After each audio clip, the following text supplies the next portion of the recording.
What's up, weirdo? Shade Tree Surgeon here with the chopper in the back of the truck, and we're headed up to the ride factory. You remember I left off the last chopper build series with basically, I got the bike together, but I couldn't ride it because I had some issues with the spacers on the front wheel that I really don't know how to figure out. I mean, all the spacers on it came off a Harley Sportster. It's a Harley Sportster rim. It's a Harley Sportster front end. I just don't know enough about HD front ends to be able to say, yeah, this is what it needs. So I got the chopper in the back of the truck and I'm headed up to the ride factory, see my buddy Brian, who is an expert, and he's gonna help me make sure I'm not roaching that front wheel just by taking it around the block. See you guys at the ride factory.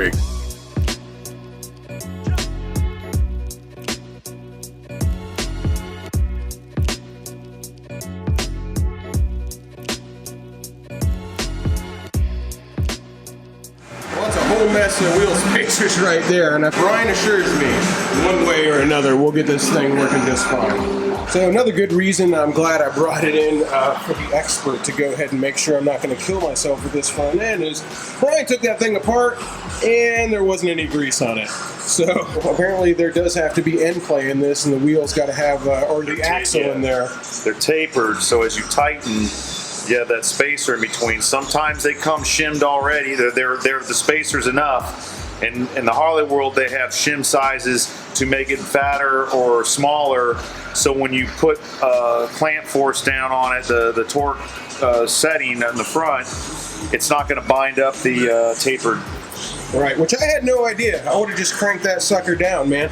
So, thank you, Brian. This axle actually acts like a little bit of a spacer, so this is going to go up against this and give us the proper clearance, I hope. Cool. Well, there's only one way to find out. Well,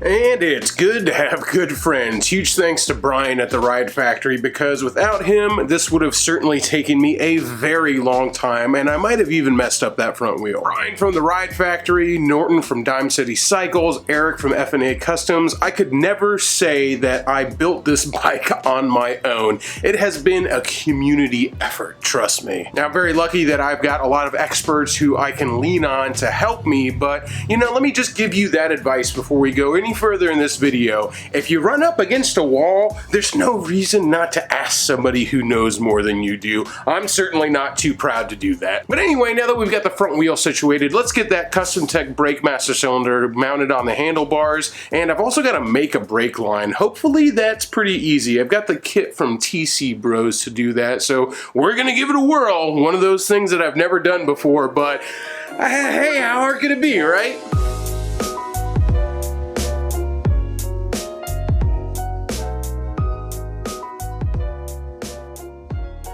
So I'm actually not going to need to cut a whole lot of this off since the front end is pretty long. But the instructions say that I can just use tape and a cutoff wheel, so that's what I'm going to try.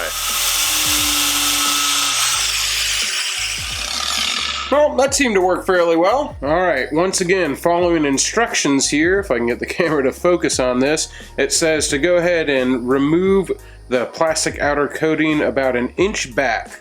And so that's what I'm going to do next.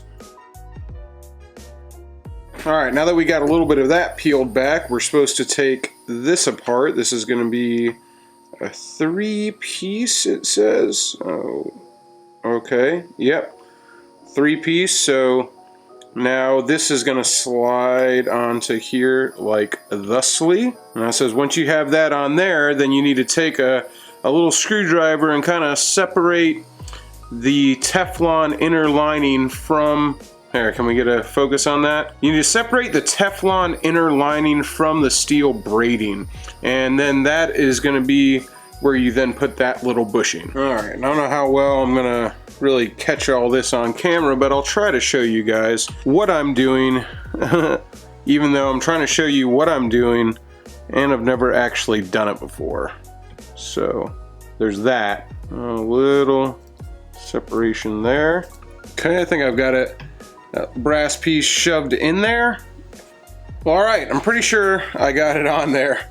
But Again, the only way to tell if I got it on there right is to put it on the bike, put brake fluid in it, and see if it leaks all over the place. So let me get the other side done real quick and we'll go ahead and slap her on there. All right, supposedly I have a brake line. Let's put it to the test.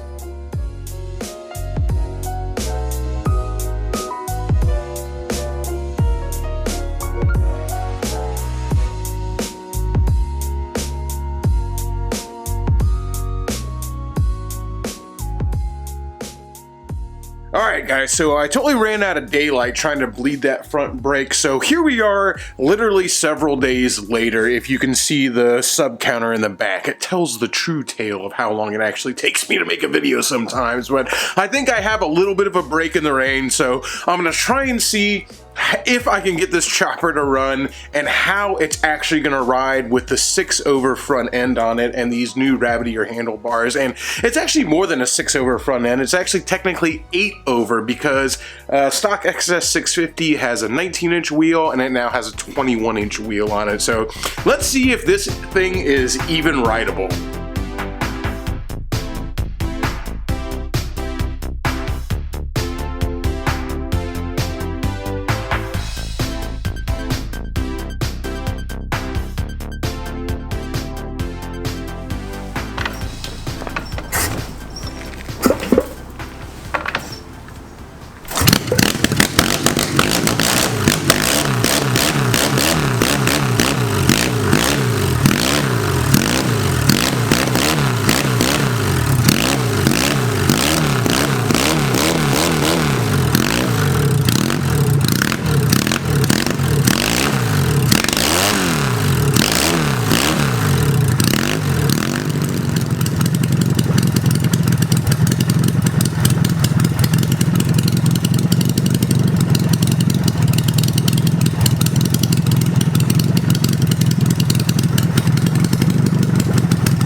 Alright, much to my surprise, it actually fired up on the first kick, and much not to my surprise, I can't really keep it running, but that's okay. I'll worry about how I get it to idle another day. For right now, I just want to see if the thing is actually rideable.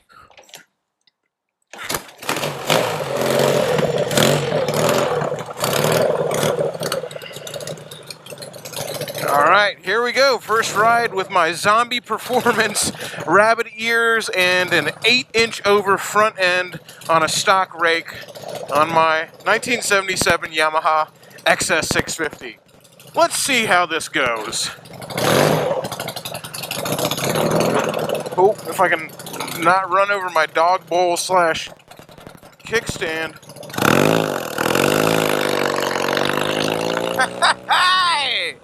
Well, we're officially moving, baby.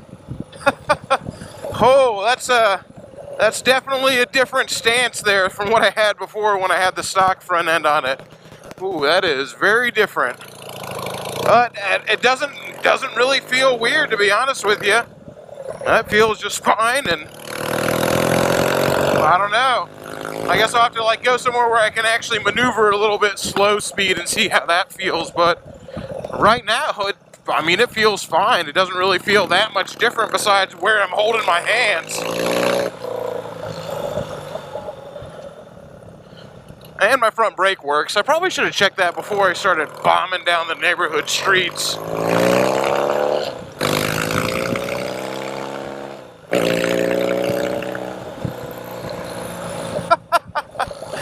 This is definitely a hang your gut in the wind. I'm not sure how to feel about this stance. It definitely is maxo relaxo. All right, you are lean back on this thing, which is what I wanted. Okay, that low speed feels fine. Let's try another little U-turn here. Make these poor bastards' property value go down a little bit. That feels fine. You definitely have to be a little more careful than a normal motorcycle, that's for sure.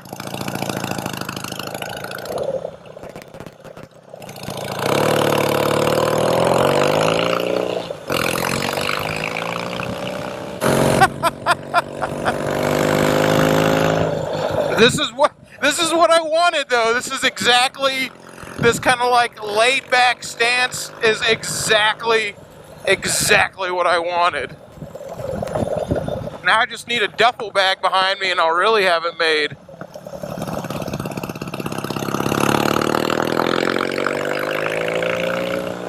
Alright.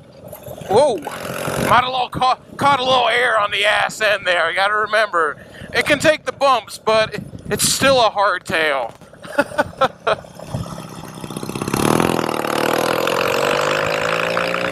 Oh man, it feels so cool to actually ride this thing around with the front end on it. It's actually running not bad. I mean, it's not really idling like it should, but I mean, it's running and riding just fine. The suspension feels like it's working. Now, being able to ride this thing all the way to Alabama, now that's a different story. I mean, riding around my neighborhood isn't riding it all the way to Alabama.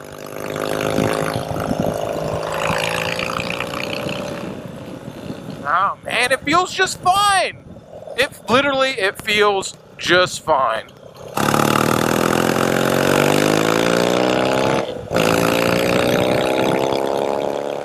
Just like a regular old motorcycle, man, with a kind of narrow bars here. Now, let's see if I can avoid the cops and take it out on the road and get just a little bit of speed here and see what it feels like. Fingers crossed, no fuzz.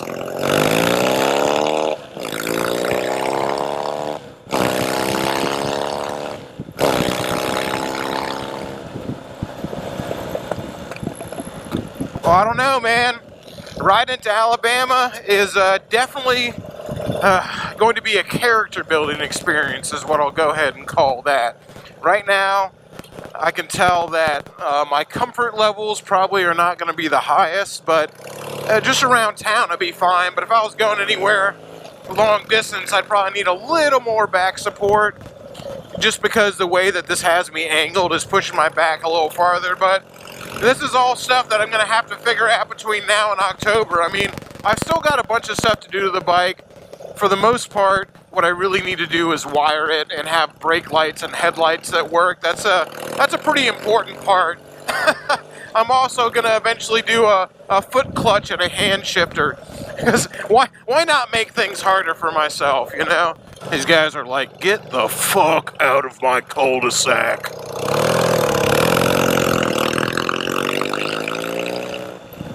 It seems to turn just fine. I mean, I don't know, man.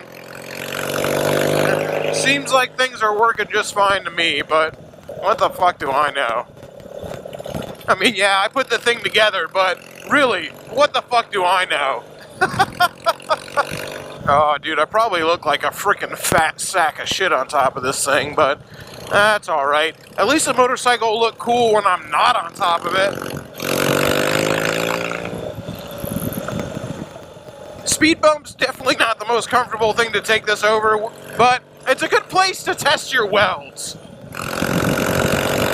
So far, so good. Well, of course, I haven't gotten off and actually looked at them yet, but, you know, it hasn't fallen apart on me yet. I'm still moving. Oh, man, there goes the fucking neighborhood, man. These guys have got to be getting sick of my little test and tunes sessions I do on the chopper here. Between the chopper and the dirt bike and everything else, probably not my neighbor's favorite.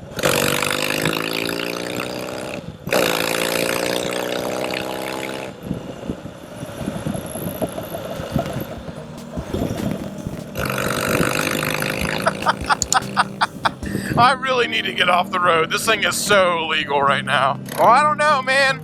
I'm going to go ahead and say that the fact that I can ride this around with the new front end and it's not just completely impossible to ride, I'm going to go ahead and call that one a win. And I'm going to end on a win. So until next time, y'all, keep it weird.